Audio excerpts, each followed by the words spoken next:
Assalamualaikum warahmatullahi wabarakatuh. Alhamdulillahi wahdah wassalatu wassalamu ala rasulillah. Teman-teman sahabatku channel Rohimakumullah.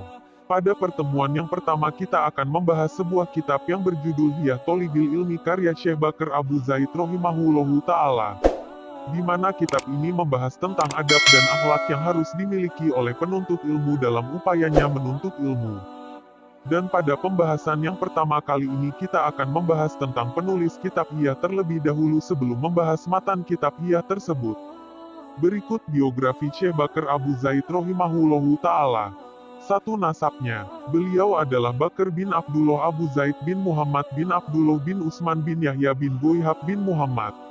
Silsilah ini berhenti hingga Bani Zaid teratas, yaitu Zaid bin Suwaid bin Zaid bin Suwaid bin Zaid bin Haram bin Suwaid bin Zaid Al-Qudoi. Dari kabilah Bani Zaid Al-Qudoiyah yang tersohor di kawasan Al-Wasim dan dataran tinggi Nejd, di sanalah beliau dilahirkan, yaitu pada tahun 1365 Hijriah atau 1946 Masehi. 2. Kehidupan ilmiah Syekh Bakr Abu Zaid Rohimahullahu Ta'ala.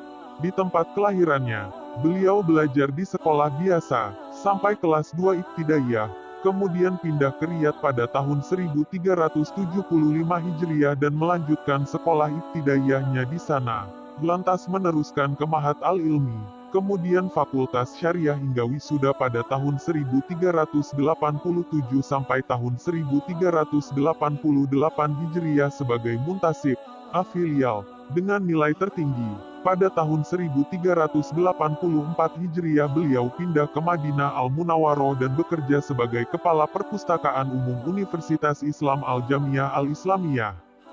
Di samping sekolah reguler, beliau rajin mengikuti beberapa halakoh para syekh. Di Riyadh beliau belajar pada Syekh Al-Qodi Sholih bin Mutlaq dan Syekh Al-Hijawi. Kepada Syekh Sholih Rohimahullahu Ta'ala beliau membacakan 25 makomat dari kitab makomat karya Al-Hariri. Adapun kepada Syekh Al-Hijawi Rohimahullahu Ta'ala beliau belajar fikih dengan menggunakan kitab Za'adul Mustaqni tetapi hanya pada bab tentang buyu, jual beli. Di Mekah beliau mengaji dengan Syekh Abdul Aziz bin Bas Rohimahullahu Ta'ala. Di Masjid Haram beliau mendapatkan ijazah dari beberapa syekh, di antaranya Syekh Sulaiman bin Abdurrahman bin Hamdan yang mengizinkannya secara tertulis untuk meriwayatkan seluruh kitab hadits dan juga ijazah mengenai Mut Nabawi. Di Madinah, beliau kembali bertemu dan mengaji dengan Syekh bin Bas Rohimahullahu Ta'ala dan membacakan kepadanya kitab Fathul Bari dan Bulughul Maram serta sejumlah risalah dalam pelajaran fikih, tauhid dan hadits. Beliau menjadi murid dengan syekhnya itu selama 2 tahun hingga mendapatkan ijazah. Beliau belajar kepada Syekh Muhammad Al-Amin As-Syinkiti Rohimahullahu Ta'ala selama 10 tahun sejak pindah ke Madinah Al-Munawwaroh hingga wafatnya gurunya itu pada musim haji tahun 1393 Hijriah.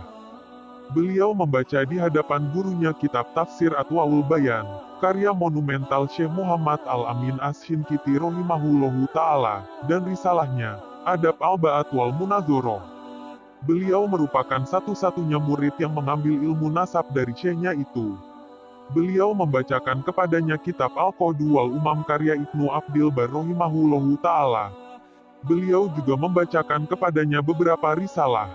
Beliau memiliki sekitar 20-an ijazah dari para ulama Al-Haramain, Maroko, Syam, India, Afrika, dan lain-lain. Pada tahun 1399 atau 1400 Hijriah, beliau belajar tentang peradilan di Ma'had Ali, selanjutnya meraih gelar magister, dan pada tahun 1403 Hijriah meraih gelar doktor. 3. Aktivitas dan jabatan Syekh Bakr Abu Zaid Rohimahullahu Ta'ala. Pada tahun 1387 Hijriah setamat dari Fakultas Syariah beliau diangkat sebagai Qodi, Hakim, di Madinah Al-Munawwaroh dan berlanjut hingga tahun 1400 Hijriah. Pada tahun 1390 Hijriah diangkat menjadi pengajar di Masjid Nabawi dan berlanjut hingga awal tahun 1400 Hijriah. Pada tahun 1391 Hijriah diangkat sebagai imam dan khotib di Masjid Nabawi dan berlanjut hingga awal tahun 1396 Hijriah. Pada tahun 1400 Hijriah ditunjuk sebagai Wakil Umum Kementerian Kehakiman berdasarkan surat penunjukan oleh Dewan Menteri. Jabatan ini berlanjut hingga akhir tahun 1412 Hijriah. Keluar juga SK pengangkatannya sebagai anggota Lajnah Fatwa dan Hayah Kibaril Ulama, Forum Ulama Besar.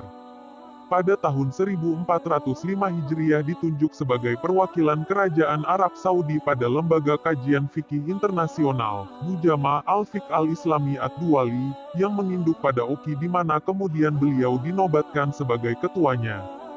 Di samping itu beliau juga mengajar materi peradilan di Mahat Ali dan menjadi dosen pascasarjana Fakultas Syariah Riyadh.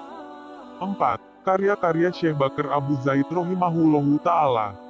Karya beliau mencapai 66 buku dalam berbagai disiplin ilmu, di antaranya Fiqh al-Qodiyah al-Muasiro, Fiqhun Nawazil, At-Takrib li Ulum Ibnul Qayyim, Mujamul Manahil Lafziyah, Glajadid fi Ahkamis Sholah, Nata'alum, Hiyah Tolibil Ilmi, An-Nazoir, Ar-Rod al-Muhtalif, dan lain-lain. 5. Wafatnya Syekh Bakr Abu Zaid rahimahullahu ta'ala. Pada hari Selasa tanggal 28 Muharram 1429 Hijriah atau tanggal 5 Februari tahun 2008 Masehi, Syekh Bakr Abu Zaid rahimahullahu ta'ala tutup usia. Dalam umur mendekati 64 tahun dan dikuburkan di Ad-Dir, Riyadh. Demikian biografi singkat Syekh Bakr Abu Zaid rahimahullahu ta'ala, penulis kitab Hiyah, yang akan kita bahas pada pembahasan berikutnya. Semoga yang kami sampaikan bermanfaat bagi kita semua. Subhanaka Allahumma asyhadu alla ilaha illa anta astaghfiruka wa atubu ilaik. Wassalamualaikum warahmatullahi wabarakatuh.